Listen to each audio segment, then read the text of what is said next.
Hello students, आप सभी बच्चों का हमारे ऑफिशियल चैनल आरजेटी कैंपस में बहुत बहुत स्वागत है। तो बेटा हम लोग लेक्चर को फिर कंटिन्यू करते हैं। कल वाली लेक्चर जो हमारी थी बर्नौलीज प्रिंसिपल का एप्लीकेशन हमने किया था। आज हम लोग बेटा सरफेस टेंशन के ऊपर आएंगे। ठीक है बेटा, तो आज सरफेस टेंशन क्या होता है उसके बारे में देखेंगे। तो ये हमारा प्रॉपर्टीज ऑफ फ्लूइड का जो है 5वां लेक्चर है। ठीक है, तो ये हमारा 5वां पार्ट है, 5वां लेक्चर है। एक लेक्चर और होगा, उसके बाद हमारी चैप्टर कंप्लीट हो जाएगी। तो बेटा अगर आप जेई की तैयारी करते हैं, अगर आप नीट की तैयारी करते हैं, अगर आप फिजिक्स में इंटरेस्ट लेते हैं, अगर आपको फिजिक्स में दिक्कत आती है तो कॉपी पेन लेकर के बैठ जाइए आरजेटी कैंपस चैनल में। I am RJT sir, ready for you.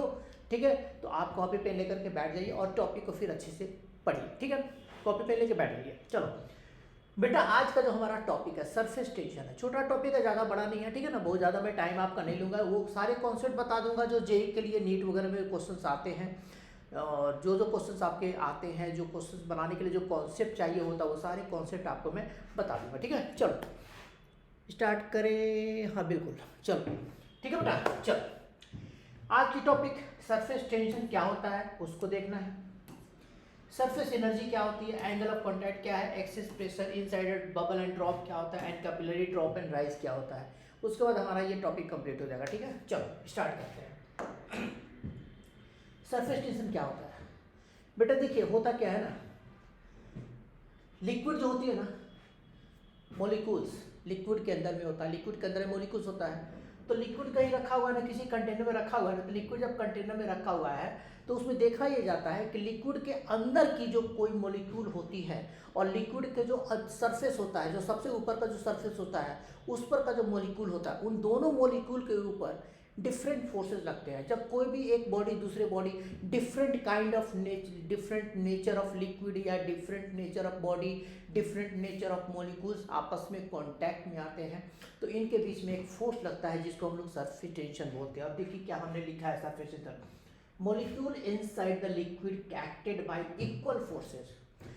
किसी भी कंटेनर में नीचे का एक मॉलिक्यूल आप ले लो, वहां पे चारों तरफ से बराबर फोर्स लगेगा। सारे मॉलिक्यूल्स अलग अलग फोर्स लगाएंगे इक्वल, लेकिन जो मॉलिक्यूल आपको लिक्विड के सरफेस के ऊपर है, उसके ऊपर का चूंकि ऊपर का मीडियम एटमॉस्फेयर हो जाता है, नीचे का आपको लिक्विड हो जाता है, तो वो डिफरेंट फोर्सेस से काम करता है।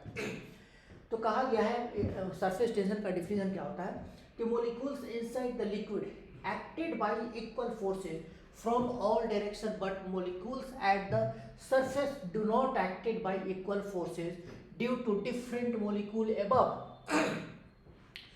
अंदर का लिक्विड के मॉलिक्यूल सारे सेम होते हैं तो इक्वल फोर्स से लगे एक्ट करेगा, लेकिन ऊपर का जो मॉलिक्यूल होता है सरफेस के ऊपर, वहां पे ऊपर का मॉलिक्यूल अलग हो जाता है, नीचे का मॉलिक्यूल अलग हो जाता है, जिसके कारण से फोर्सेस क्या होते हैं, डिफरेंट होते हैं। क्यों?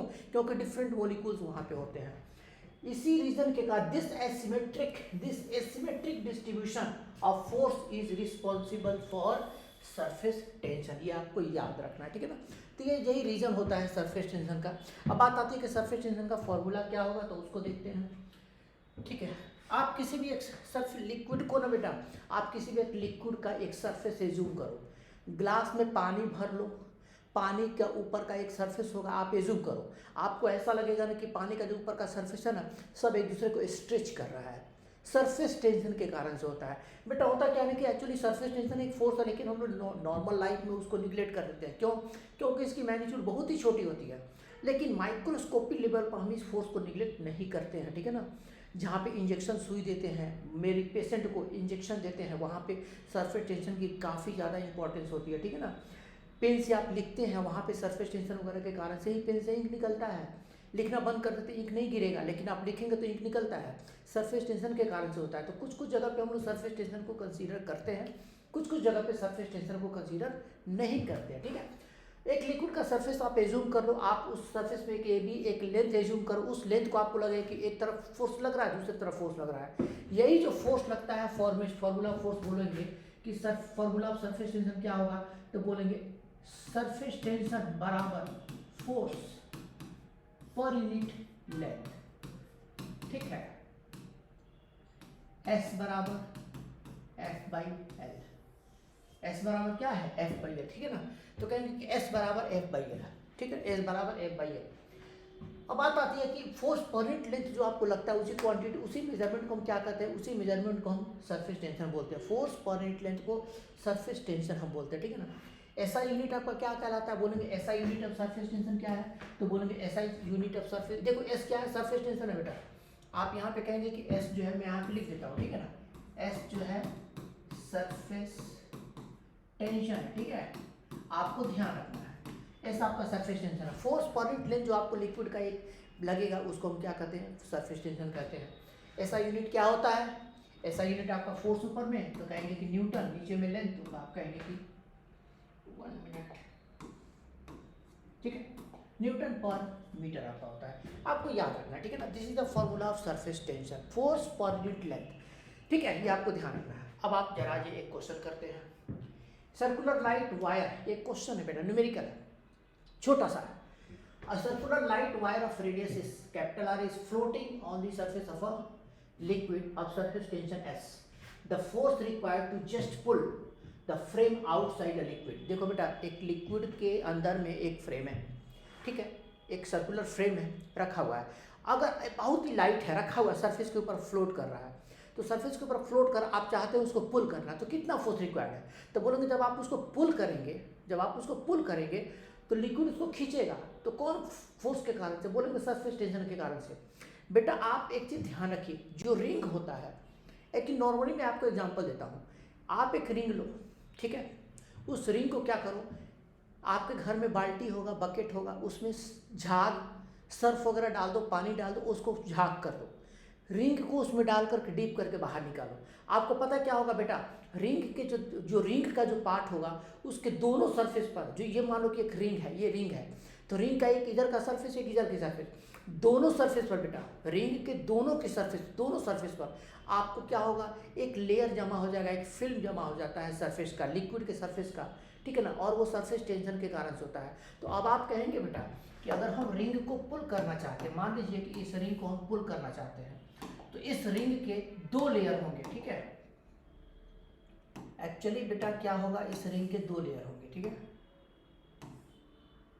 इसके 2 लेयर होंगे, इस रिंग के 2 लेयर होंगे, दोनों लेयर पर, एक तरफ का लेयर दूसरी तरफ का लेयर, दोनों लेयर पर एक फिल्म जमा हो जाता है। तो इसको पुल करने के लिए, चूंकि ये रिंग काफ़ी लाइट है और ये लिक्विड के कंटेनर में रखा हुआ है, पानी कंटेनर में रखा हुआ है और ये फ्लोट कर रहा है, ठीक है ना, ऐसे ऐसे फ्लोट कर रहा है, तो लिक्विड के कंटेनर में रखा हुआ, इसको पुल करना है और इसका लाइट वेट है, तो कहेंगे पुल करने के लिए उतना फोर्स लगाना पड़ेगा जितना सरफेस टेंशन लग रहा है। तो कहेंगे कि सरफेस टेंशन चूंकि 2 लेयर है, तो रिंग का 2 लेयर पे 2 फिल्म जमा होगा, वो रिंग का पूरा एक रिंग अगर है बेटा, एक रिंग के ऊपर कहेंगे कितनी लेंथ कांटेक्ट में है लिक्विड, तो बोलेंगे एक रिंग का जो पूरा लेंथ होगा 2 पाई आर होगा, दूसरे तरफ का जो होगा वो भी 2 पाई आर होगा। तो एक रिंग के एक सरफेस का जो लेंथ है वो 2 पाई आर है, दूसरे सरफेस का जो लेंथ है 2 पाई आर है। तो कहेंगे कि जो सरफेस टेंशन का डिफिनीशन है S बराबर F बाई एल, तो F के जगह कितना, तो बोलेंगे F, S के जगह S और L के जगह कितना, तो बोलेंगे 2 पाई आर प्लस 2 पाई आर, कितना हो जाएगा बेटा 4 पाई आर। तो सरफेस टेंशन का फोर्स कितना लग रहा है, 4 पाई आर इंटू एस। तो कहेंगे कि जितना सरफेस टेंशन का फोर्स लग रहा है उतना ही फोर्स हमें रिक्वायर्ड है उसको पुल करने के लिए। कितना ऑप्शन है, 4 पाई आर इंटू एस, ठीक है। तो ध्यान रखना, 2 तरफ रिंग का जो होगा उसका लेंथ 2 पाई आर और दूसरा 2 पाई आर, दोनों के ऊपर फिल्म जमा होगा, उसको पुल करने के लिए जो फोर्स चाहिए वो फोर्स उतना ही चाहिए जितना सरफेस टेंशन के कारण से लग रहा है, ठीक है। तो आपका आंसर क्या हो जाएगा, 4 पाई आर इंटू एस, इतना फोर्स हमें रिक्वायर्ड है, जो सरफेस टेंशन के कारण से लग रहा है उतना ही फोर्स लगाना है, चूंकि रिंग को मासलेस कंसीडर किया गया है, ठीक है। चलो आगे चलते हैं। सरफेस एनर्जी क्या होता है बेटा, सरफेस एनर्जी एक नॉर्मली समझो, किसी भी सरफेस के साथ लिक्विड का सरफेस हो, लिक्विड का बबल हो, ड्रॉप हो, फिल्म हो, उसके साथ जो एनर्जी होती है उसकी हम कहते हैं सरफेस एनर्जी। लेकिन उसका डिफिनीशन क्या है, अच्छे से देखिए, there is a resultant inward force, हमने बोला था ना, देयर इज अ रिजल्टेंट। देखिए आप यहाँ पे लिक्विड के कंटेनर में आप एक 2 मोलिक्यूल को कंसीडर करो, एक नीचे का एक ऊपर का, एक सरफेस के ऊपर एक नीचे में, नीचे में फोर्स और ऊपर में फोर्स डिफरेंट लगता है, ठीक है। नीचे में चारों तरफ से बराबर लगता है, ऊपर में डिफर करता है, अलग अलग फोर्सेज। तो आप देखिए यहाँ पे डिफिनीशन में क्या लिखा है, there is a resultant inward force on molecule on the surface, this force try to pull molecule inside the liquid. आप देखिए जरा, सरफेस का जो मॉलिक्यूल है उस पर नीचे का जो फोर्स है वो बड़ा है और ऊपर का फोर्स छोटा है, तो रिजल्टेंट फोर्स किधर लगा, तो बोलेंगे नीचे की तरफ लगा। अब नीचे की तरफ रिजल्टेंट फोर्स लगता है। अब देखिए होता क्या है, लिक्विड के किसी भी एक मॉलिक्यूल को नीचे से लेकर के सरफेस तक लाने में जितना वर्क करना पड़ेगा वो वर्क कहाँ जाता है, वो एनर्जी में कन्वर्ट हो जाता है। यहाँ डिफिनेशन देखिए, when a molecule is taken from inside, molecule नीचे से ऊपर लाएं तो हमें कुछ वर्क करना पड़ेगा। जो वर्क हमें करना पड़ेगा वो वर्क क्या होगा, वो वर्क आपको एनर्जी में कन्वर्ट होता है, जिसको बोलते हैं सरफेस एनर्जी। ठीक है, तो when a molecule is taken from inside to the surface layer, work is done and potential energy of molecule increase. This extra energy that a surface layer has is known as surface energy. एक liquid के molecule को नीचे से surface तक लाने में हमें जितना वर्क करना पड़ेगा, ठीक है, जितना वर्क करना पड़ेगा बोलेंगे उस वर्क को क्या बोलते हैं, सरफेस एनर्जी कहते हैं। ठीक है ना, ये आपको ध्यान रखना है। दूसरी चीज कहेंगे वो एनर्जी कितना वर्क करना पड़ेगा, तो बोलेंगे नीचे से ऊपर जाएगा तो पोटेंशियल एनर्जी में चेंज आएगा। वही पोटेंशियल एनर्जी में चेंज आता है, उतना ही हम वर्क करते हैं और वही वर्क किसमें चला जाता है, लिक्विड के सरफेस के एनर्जी के रूप में कन्वर्ट हो जाता है। ठीक है, आपको ध्यान रखना है। फॉर्मूला क्या है, formula of surface energy, U बराबर S इंटू ए। U सरफेस एनर्जी, एस आपका सरफेस टेंशन, ए आपका सरफेस एरिया। फिल्म है तो सरफेस एरिया फिल्म का, स्फीयर है क्या बोलते हैं बबल है, ड्रॉप है तो उसका सरफेस एरिया, उसके ऊपर आपको डाल करके फॉर्मूला में डाल देना। ठीक है, चलो अब आते हैं, एक चीज याद रखेंगे बेटा बबल आप देखें कि मेला वगैरह में जाते हैं ना तो सॉफ्ट सॉल्यूशन मिलता है छोटा सा डिब्बी में, उसमें एक पाइप लगा तो सर मुंह माउथ में डालकर ऐसे से फूकते हैं तो बुलबुला निकलता है, गोल गोल गोल गोल बुलबुला उड़ता है, बहुत मजा आता है ना, बहुत मजा आता है। बचपन में ये काम आप भी किए होंगे, मैं आप भी करते होंगे या मैं तो किया ही हूँ। ठीक है ना, तो वो बुलबुला निकलता है, वो क्या होता है, सरफेस ऑफ मतलब कि बबल का फॉर्मेशन होता है, ड्रॉप का फॉर्मेशन होता है बेटा, तो बबल कहते हैं। अब बात आती है कि सरफेस एनर्जी जो होती है ना इसके साथ एसोसिएटेड होता है। देखिए बेटा बबल, सबसे पहली बात ये बबल किसको बोलते हैं, सॉफ्ट सॉल्यूशन वगैरह से बबल बनता है। ठीक है ना, सॉफ्ट सॉल्यूशन जो होता है ना उससे बबल या ड्रॉप बनता है। आपको याद रखना है बबल, अगर बबल के दो सरफेस होते हैं, स्फेरिकल बॉडी होगा, स्फेरिकल दो सरफेस होगा, अंदर का मीडियम बाहर का मीडियम सेम रहेगा। मैंने लिख दिया it has two surface, medium inside and outside are same. Drop, drop का मतलब अंदर बाहर का मीडियम डिफर करेगा। It has one surface, drop का एक ही सरफेस होगा, बबल का दो, क्यों, क्योंकि अंदर का भी एक है बाहर का भी एक है तो दो सरफेस होगा। तो बबल का दो सरफेस होते हैं, ड्रॉप के एक ही सरफेस होता है बाहर का। It has one surface, medium inside and outside are different, ध्यान रखना है आपको। तीसरा आपको याद रखना है, कभी भी एक ड्रॉप को छोटे छोटे अलग अलग ड्रॉप में कन्वर्ट कर दोगे, गेन इन सरफेस एनर्जी होगा। इसकी जो सरफेस एनर्जी अकेला होगा और उसका जो सबका मिल करके एनर्जी होगा तो उनका गेन होगा। जब बड़ा ड्रॉप छोटे में कन्वर्ट होगा तो एनर्जी में गेन होगा, बड़ा ड्रॉप छोटे में कन्वर्ट होगा गेन इन सरफेस एनर्जी, छोटे छोटे ड्रॉप बड़े में कन्वर्ट होंगे तो लॉस इन सरफेस एनर्जी। ध्यान रखना, loss in surface energy that is energy release आपको कह रहा है, ये आपको याद रखना। ठीक है ना, समझ गए बात को। चलो अब आगे चलते हैं बेटा थोड़ा। ठीक है, एक क्वेश्चन कर रहा हूँ। अब यहाँ पे देखिए बेटा क्या क्या है, कह रहा है कि अ मर्क्यूरी ड्रॉप, आप मान लो कि एक मर्क्यूरी ड्रॉप है बेटा। ठीक है, एक मर्क्यूरी ड्रॉप है, एक बड़ा सा ड्रॉप है और ये मर्क्यूरी ड्रॉप आपका क्या है, एक छोटे से ड्रॉप में क्या है, कह रहा है कि अब मर्क्यूरी ड्रॉप ऑफ रेडियस इतना 10⁻³ metre broken into 125 equal drops. एक बड़ा सा मर्क्यूरी ड्रॉप बहुत से छोटे छोटे 125 मर्क्यूरी ड्रॉप में हमने उसको क्या किया, कन्वर्ट कर इक्वल साइज में ड्रॉपलेट्स में बना दिया। What is the gain in surface energy, surface tension of mercury आपको गिवन है। ठीक है बेटा, इसको निकालने के लिए क्या करेंगे हम लोग, सबसे पहले क्या करेंगे, मान के चलेंगे कि छोटे छोटे ड्रॉप में कन्वर्जन हुआ। ठीक है, आपको एक चीज याद रखना है, बहुत सारे ड्रॉप हैं। ठीक है,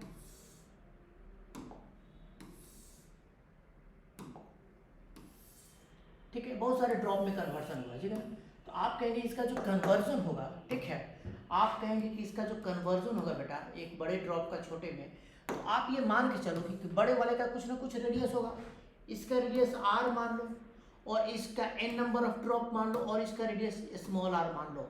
सबसे पहले तो आपको बेटा ध्यान रखना है, ओहो sorry sorry sorry sorry sorry, आजा आजा, चलो आ गया, ठीक है, कोई दिक्कत नहीं बेटा, ठीक है।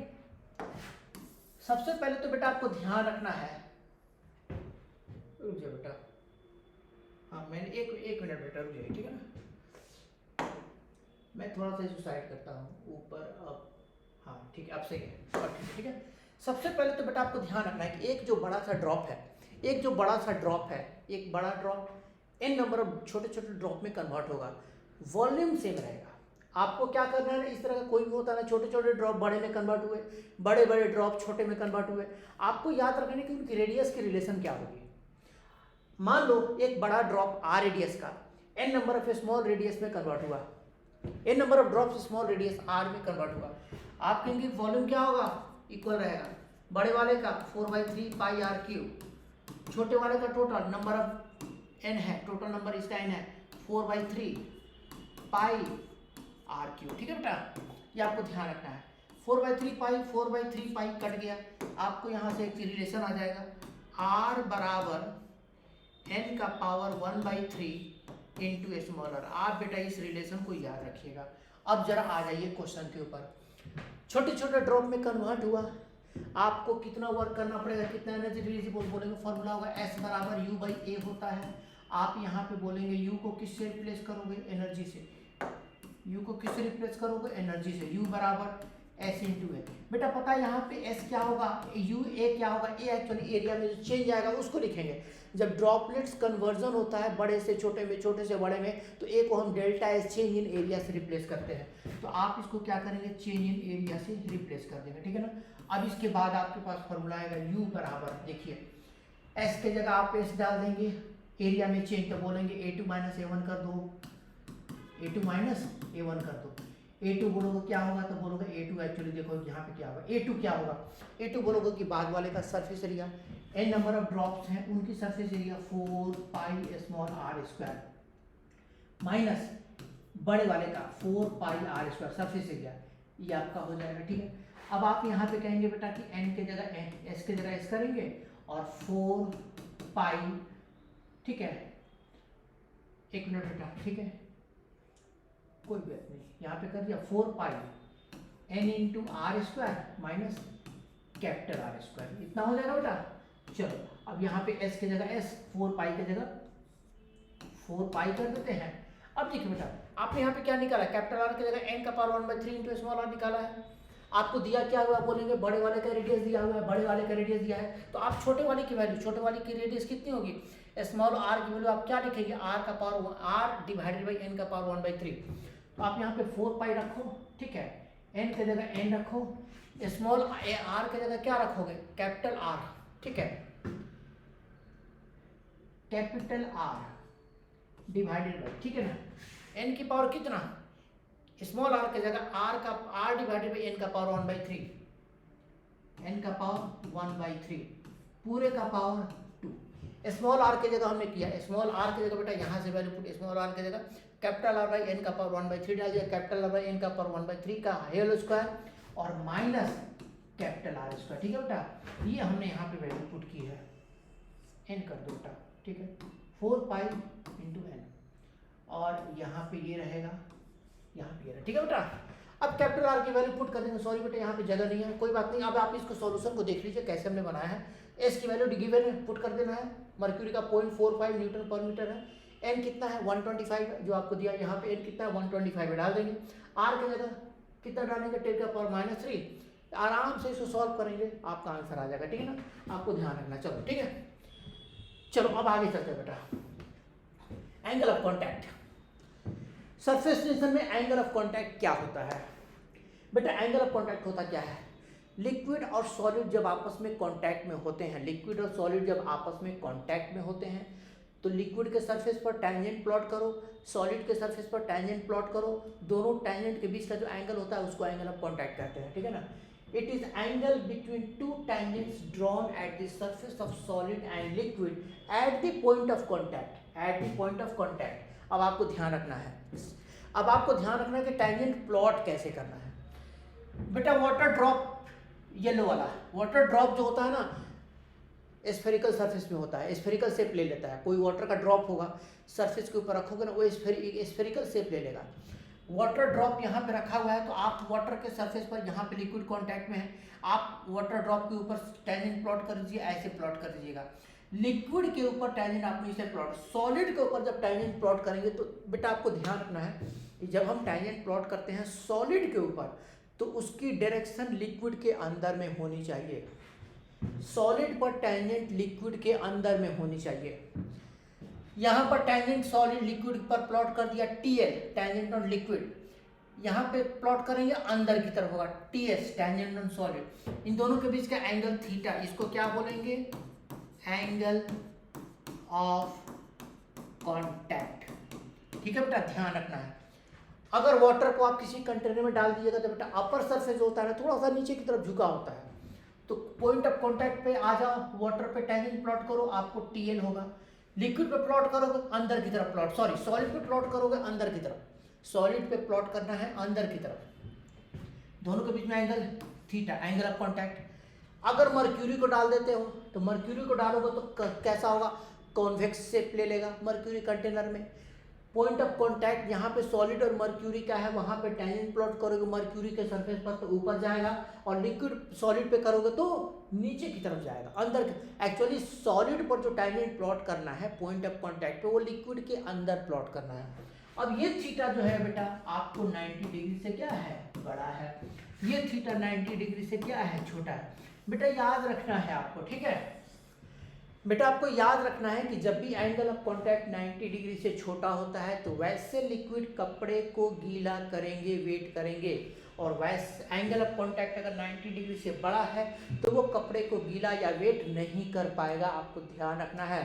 मर्क्यूरी में कपड़ा डुबा करके निकालोगे, मर्क्यूरी से कुछ नहीं होगा, कपड़ा सूखा रहेगा।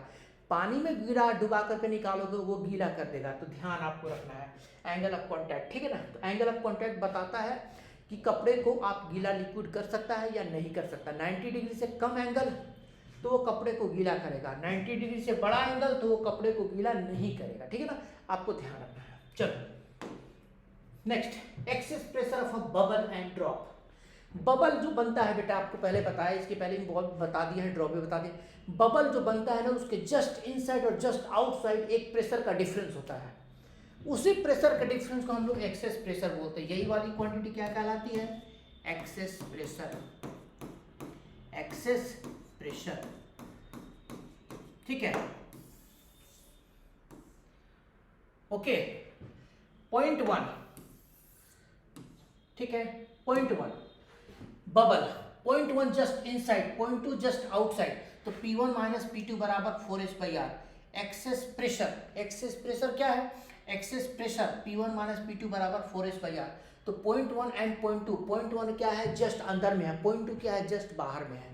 तो पॉइंट 1 और पॉइंट 2 जस्ट अंदर और जस्ट बाहर का जो प्रेशर का डिफरेंस होता है वो P1 माइनस P2 बराबर 4h/r होता है, और वो एक्सेस प्रेशर के बराबर हो, वही कहलाता है एक्सेस प्रेशर, ठीक है बेटा, वही कहलाता है एक्सेस प्रेशर, ठीक है। कोई दिक्कत नहीं है, लेक्चर रिकॉर्ड हो रही है, वीडियो बन रही है, कोई इशू नहीं है, ठीक है। चलो ड्रॉप में, और अच्छा यहाँ पे आर क्या होगा बेटा, तो रेडियस ऑफ बबल होगा, ठीक है ना। आप ऑलमोस्ट रेडियस दोनों का सेम होता है, अंदर वाले बाहर वाले सरफेस का। अगर हम ड्रॉप की बात करते हैं तो just inside and just outside, एक पॉइंट अंदर में लिया है, एक पॉइंट जस्ट बाहर लिया है, तो दोनों पॉइंट के बीच का डिफरेंस P1 माइनस P2 बराबर 2h/r होता है, ये एक्सेस प्रेशर होता है। और air bubble in water drop, ध्यान रखना बेटा, नाम है air bubble in water, actually ये क्या है, ये बेटा क्या है, ये आपको ड्रॉप है, ध्यान रखना, दिस इज ड्रॉप। क्यों, एयर बबल नाम है लेकिन है ड्रॉप, क्यों, क्योंकि ड्रॉप का खासियत है अंदर का बाहर का मीडियम डिफर करेगा। यहाँ पे अंदर का मीडियम एयर, बाहर का मीडियम लिक्विड है ना।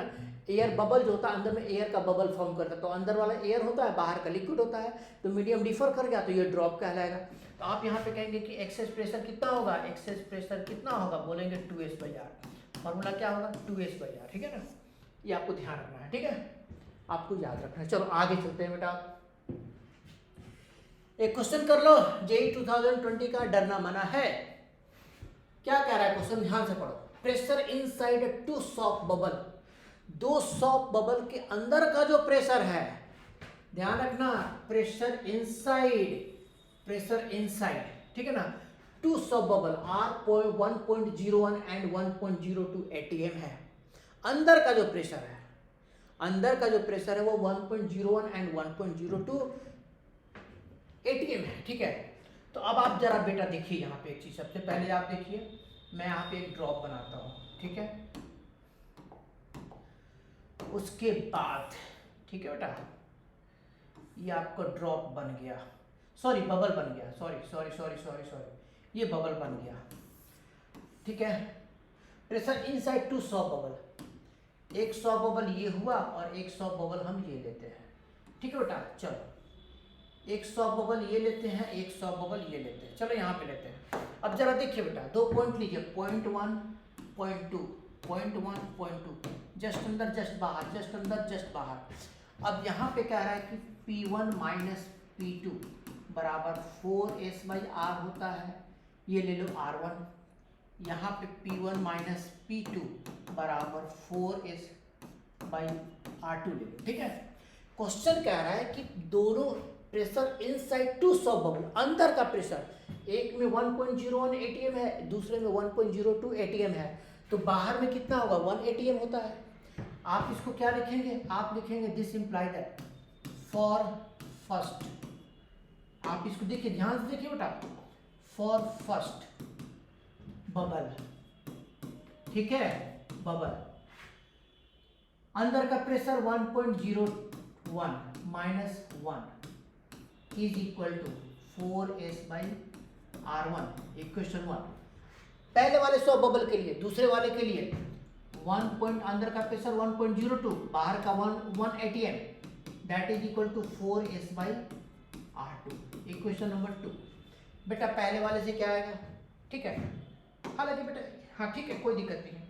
अब यहाँ से क्या निकलेगा बेटा, बेटा पहला वाला 0.01 आएगा और दूसरा वाला 0.02 आएगा, तो आप यहाँ से निकालेंगे 0.01 इज इक्वल टू, ऐसा बेटा ऐसा करना, डायरेक्ट करते हैं, ठीक है। 0.01 डिवाइडेड बाई 0.02, ये 0.01, ऊपर वाला 0.01, नीचे वाला 0.02, ठीक है, is equal to 4s/r1, 4s/r2, 4s, ठीक है, 4s/r1 और 4s/r2। सॉल्व करोगे बेटा 1/2 हो जाएगा लेफ्ट हैंड साइड में, और राइट हैंड साइड में क्या होगा, R2/r1 ऊपर चला जाएगा, तो बोलेंगे ये हो जाएगा R2/r1, ठीक है ना, ये आपको ध्यान रखना है, ठीक है बेटा, R2/r1। अब जरा देखिए, तो कहेंगे कि वॉल्यूम की रेशियो पूछा है, V1/V2 कितना होगा बेटा, तो बोलोगे R1/R2। एक्चुअली V1/V2 क्या होता है, वॉल्यूम बताओ। वॉल्यूम जो का जो फॉर्मूला होता है बेटा 4/3 पाई R1 cube by 4/3 pi R2 cube, 4/3 pi cut गया। V1/V2 वॉल्यूम का जो रेशियो आएगा क्या होगा, तो बोलेंगे R1/R2 का क्या होगा, क्यूब होगा। तो बेटा R1/R2 कितना हो जाएगा, 2/1 हो जाएगा। तो आप यहाँ पे कितना रखेंगे, यही से लाए हैं ना, 2/1 का power 3, that is equal to how much, 8/1, है ना आंसर बेटा। तो अगर रेडियस, अगर एक्सेस प्रेशर का जो डिफरेंस है, मतलब excess pressure inside the soft bubble, दो अलग अलग बबल में, एक बबल में एक्सेस प्रेशर अंदर में 1.01 है और एक में आपको 1.02 है, तो बाहर का 1 ATM है। हमने फॉर्मूला यूज़ किया, वॉल्यूम का रेशियो निकाल लिया, वॉल्यूम 4/3 पाई R क्यूब होता है, R1/R2 का क्यूब करके हम यहाँ पे फॉर्मूला डाल के निकाल लिया, ठीक है ना, दैट्स ऑल, ओके डन। आगे चलते हैं, लास्ट कैपिलरी ट्यूब। बेटा कैपिलरी किसको बोलते हैं, स्ट्रॉ। बेटा कोई भी स्ट्रॉ जो होता है ना कैपिलरी का काम करता है। अगर आप कैपिलरी को वाटर में या किसी लिक्विड में डालेंगे ना, तो उसमें लिक्विड की जो हाइट होती है ना, एक्चुअल जो कंटेनर में जो लिक्विड का लेवल होगा और जो कैपिलरी उसमें डीप करेंगे तो उसमें जो लेवल आएगा वो दोनों डिफर करता है लिक्विड के सरफेस टेंशन के कारण से। अगर आप वाटर में एक लिक्विड वाटर है कंटेनर में रखा हुआ है और उसमें आप मान लो कि एक कैपिलरी को डीप कर देते हो, तो वाटर का जो एक्चुअल लेवल है ना, तो वाटर का जो लेवल होगा ना कैपिलरी में, जो नैरो पाइप होगा उसमें ऊपर चला जाएगा, एक्चुअल वाटर का जो लेवल है उससे ऊपर चला जाएगा, ठीक है ना। तो इसी को हम बोलते हैं कैपिलरी राइज। और अगर आप मर्क्यूरी में रखेंगे तो ये नीचे चला जाता है। मर्क्यूरी में लेवल जो आपका एक्चुअल लेवल होता है कंटेनर में मर्क्यूरी का, तो कैपिलरी डालने पर वो नीचे चला जाएगा, लेकिन वाटर में क्या होगा, ऊपर चला आएगा, ठीक है ना। इसी को हम कैपिलरी राइज बोलते हैं, ठीक है ना। अब देखिए कैपिलरी राइज में आप एक इसको हमने बाहर निकाल करके फॉर्मूला बता बोले कि अब ये क्या होगा, तो ऊपर में जो लेयर बना ये वाला पार्ट जो हमने दिखाया है, ठीक है, यहाँ पे तो ऊपर में जो लेयर बना है, ठीक है ना, तो कहते हैं कि एंगल ऑफ कॉन्टैक्ट थीटा, यहाँ पे आर क्या होता है, आर बोलते हैं आपका क्या बोलते हैं, ये कैपिलरी का जो आपका जो हो जाता है आपका स्मॉल आर जो आपका कैपिलरी का रेडियस कहलाता है, ठीक है। रेडियस ऑफ कैपिलरी का कैपिटल आर क्या हो जाएगा, जो आपका लिक्विड मतलब कि जो लिक्विड रखा हुआ है उसमें पहुंचा है, तो कर्व जो सरफेस बना है, ये लिक्विड का जो कर्व सरफेस बना है उसकी रेडियस होती है। और स्मॉल आर क्या है, कैपिलरी का रेडियस होता है। थीटा क्या है, एंगल ऑफ कॉन्टैक्ट होता है। ये जो कैपिलरी राइज होगा, जितना हाइट ऊपर जाएगा या नीचे जाएगा, उसका एक फॉर्मूला होता है, बोलते हैं कि एच का एक फॉर्मूला होगा 2s cos theta by R rho G. बेटा आपको याद रखना है, तो कैपिलरी राइज या ड्रॉप, सरफेस टेंशन का प्रोपोर्शन, कैपिलरी राइज या ड्रॉप, cos थीटा का प्रोपोर्शन, ठीक है ना। इतना लिखने की जरूरत नहीं है बेटा, यहाँ पे अंडरस्टूड है, ठीक है, मैं समझा देता हूँ। कैपिलरी राइज लिक्विड में अगर वाटर है तो ऊपर होगा, और अगर क्या बोलते हैं मर्क्यूरी है तो नीचे की तरफ होगा। कितना होगा तो बोलेंगे एस के ऊपर डिपेंड करेगा, एंगल ऑफ कॉन्टैक्ट पर डिपेंड करेगा, रेडियस ऑफ कैपिलरी पर डिपेंड करेगा, लिक्विड का डेंसिटी पर डिपेंड करेगा। मैंने यहाँ सारी चीज़ें लिख दी है, radius of capillary small r, density of liquid rho, angle of contact theta, surface tension S, capillary rise h. Liquid अगर वाटर है तो कैपिलरी राइज होगा, और अगर मर्क्यूरी है तो वो नीचे चला जाएगा, लेवल यहाँ से नीचे चला जाएगा, ठीक है ना। उसको हम कैपिलरी राइज या ड्रॉप बोलते हैं, ठीक है, आपको याद रखना है। चलो एक क्वेश्चन कर लो, कह रहा है क्वेश्चन कि capital M is the mass of liquid rise in capillary of radius small r. IIT JEE 2019 का क्वेश्चन है। एक कैपिलरी में, ठीक है, अगर लिक्विड जो है m मास ऊपर उठता है, तो कहता है कि अगर रेडियस को हम 2r कर देते हैं कैपिलरी का, तो फिर कितना मास ऊपर उठेगा, ठीक है ना। अब देखिए जरा, सबसे पहले आप सोचिए, ये कैपिलरी हुआ, कहेंगे कि ये कैपिलरी मान लेते हैं, ठीक है। अब इसकी मास कितनी है बेटा, बोलेंगे इसकी रेडियस कितनी है, बोलेंगे इसकी रेडियस है r। अब हम लोग क्या करते हैं, इसको बड़ा करते हैं, ठीक है, इसको बड़ा करते हैं। अब हम लोग इसको कर देते हैं 2r। तो बेटा यहाँ पे क्या है कि यहाँ पे कैपिलरी का रेडियस r है, यहाँ पे कैपिलरी का रेडियस 2r है। लिक्विड का जो मास ऊपर उठता है वो कितना है, यहाँ पे कहते हैं कैपिटल है, तो बोलेंगे यहाँ पर लिक्विड का जो मास ऊपर उठेगा वो कितना होगा, m यहाँ पर कितना होगा, अगर यहाँ पे m है तो यहाँ पे कितना होगा, ये आपको पूछा हुआ है। बेटा आपको क्या करना है, सबसे पहले क्या कीजिए, h बराबर 2s cos theta by r रो जी होता है। अब इस फॉर्मूला से कहेंगे कि h जो होगा वो r का इन्वर्सली प्रोपोर्शनल होगा, क्योंकि s थीटा वगैरह सब कुछ सेम रहेगा दोनों के लिए, ठीक है ना। दोनों के लिए सरफेस टेंशन सेम है, एंगल ऑफ कॉन्टैक्ट सेम है, लिक्विड नेचर सेम है, रो आपका लिक्विड डेंसिटी सेम है। आपको रेडियस जो कैपिलरी का होगा और हाइट जो होगा वही चेंज करेगा, ठीक है ना। आप उसमें रिलेशन निकाल लो पहले, आप यहाँ पे निकालेंगे h प्रोपोर्शनल टू 1/r, तो आप कहेंगे कि h1 r1 बराबर h2 r2। आप यहाँ पे h1/h2 की वैल्यू क्या लिखेंगे, तो बोलेंगे कैपिटल R2/r1 हो जाएगा, ठीक है। रेडियस ऑफ कैपिलरी हो गया। अब जरा देखिए, h1/h2 का फॉर्मूला आ गया R2/r1। अब अगर आप बोलेंगे कि वॉल्यूम अब यहाँ पे लिक्विड कितना ऊपर उठेगा, हमें तो नहीं पता है कितना हाइट ऊपर उठ रहा है, हमें नहीं पता है, लेकिन लिक्विड की डेंसिटी दोनों में सेम है। आप क्या कीजिए, डेंसिटी पहले वाले कंटेनर का दूसरे वाले कंटेनर का इक्वेट कर दो, तो डेंसिटी क्या होता है, मास बाई वॉल्यूम होता है, ठीक है ना। डेंसिटी क्या होता है, मास बाई वॉल्यूम होता है। तो आप यहाँ पे लिखेंगे मास की जगह m1, वॉल्यूम की जगह क्या लिखेंगे, तो बोलेंगे बेटा cross section area pi r1 square into mass by volume a into आप लिखेंगे यहाँ पर h1। फिर दूसरे केस में लिखेंगे m2 by pi r2 square into h2 लिखोगे, ठीक है। पाई से पाई कट जाएगा बेटा, आपको क्या निकालना है, m2 निकालना है। m2 कितना आएगा, तो बोलेंगे m2 बराबर m1 into r2 by r1 का होल स्क्वायर और फिर इंटू h2 बाई h1 आपको हो जाएगा, ठीक है बेटा। अब आप जरा बताइए, m1 की जगह m है, R2/r1 की वैल्यू आप रहने दो, ठीक है, R2 square by R1 square रहने दो। S2 कितना है बेटा, H1/S2, R2/r1 होता है, S2/H1 R1/r2 हो जाएगा। तो आप यहाँ पे बेटा इसकी वैल्यू R1/r2 की वैल्यू डाल दो, ठीक है ना। हमने H1/H2 की वैल्यू R2/R1 डाला है, तो यहाँ पे H2/H1 की जगह R1/R2 हो जाएगा। ठीक है, ठीक है बेटा, ये आपको ध्यान रखना है। यहाँ से एक R कट जाएगा, एक R2 यहाँ से कटेगा, कितना आएगा M इंटू R2/R1। ठीक है बेटा, R2 कितना है बेटा, डबल है, 2R है, तो कहेंगे कि ये हो जाएगा M into 2R divided by R। R से R कट गया, कितना मास निकला, कितना निकला बेटा, M2 is equal to 2 times of मतलब कि पहले वाले का, मतलब सेकंड वाले कैपिलरी में कितना मास ऊपर उठेगा, डबल उठेगा। ठीक है ना, तो ये आपको ध्यान रखना है। 2M आंसर क्या है, 2M दिया हुआ। ठीक है, चलो आगे चलते हैं, एक दो कुछ पार्ट और कर लेते हैं। एक कॉन्सेप्ट है, इसको देख लो बेटा, ज़्यादा बहुत बड़ा कोई कॉन्सेप्ट नहीं है। ठीक है, लास्ट है।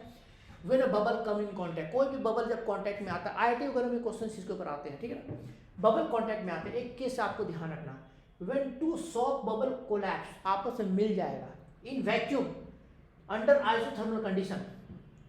दो बबल्स आइसोथर्मल कंडीशन में कोलैप्स करके अगर एक सिंगल बबल बनेगा तो कहेंगे उसकी रेडियस R होगी, और इनिशियल क्या था R1 R2, तो रिजल्टेंट रेडियस जो होगा वो R1 square plus R2 square under root होगा। आप इसको याद रखना। ठीक है, दो बबल्स कोलैप्स करेगा आइसोथर्मल कंडीशन में, तो एक सिंगल बबल का फॉर्मेशन करेगा, उसकी जो रेडियस होगी इस फॉर्मूला से निकालेंगे। ठीक है, दूसरा देखो, when two soft bubble come in contact and form a double bubble, double bubble क्या आगे कांटेक्ट में फंस जाएगा, सिंगल नहीं बनेगा लेकिन दोनों आके फंस जाएगा एक दूसरे से।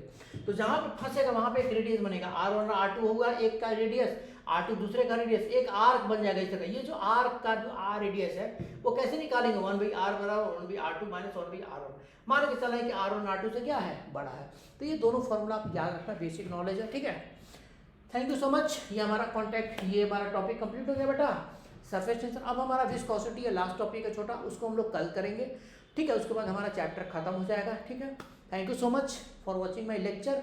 अगर आप आईआईटी की तैयारी करते हैं तो आप आराम से मेरे लेक्चर को ये वॉच कीजिए, जितने भी कॉन्सेप्ट हैं मैं आपको बताता चलूँगा, ताकि आईआईटी जेईई की और नीट की कोई क्वेश्चन आप छोड़ नहीं सके। ठीक है ना, 11th में भी आपके अच्छे नंबर आएंगे, आईआईटी जेईई के और नीट के भी क्वेश्चन आप आराम से कर पाएंगे अगर आप मेरे लेक्चर्स को फॉलो करते हैं तो। ठीक है ना, thank you so much for watching my lecture, thank you.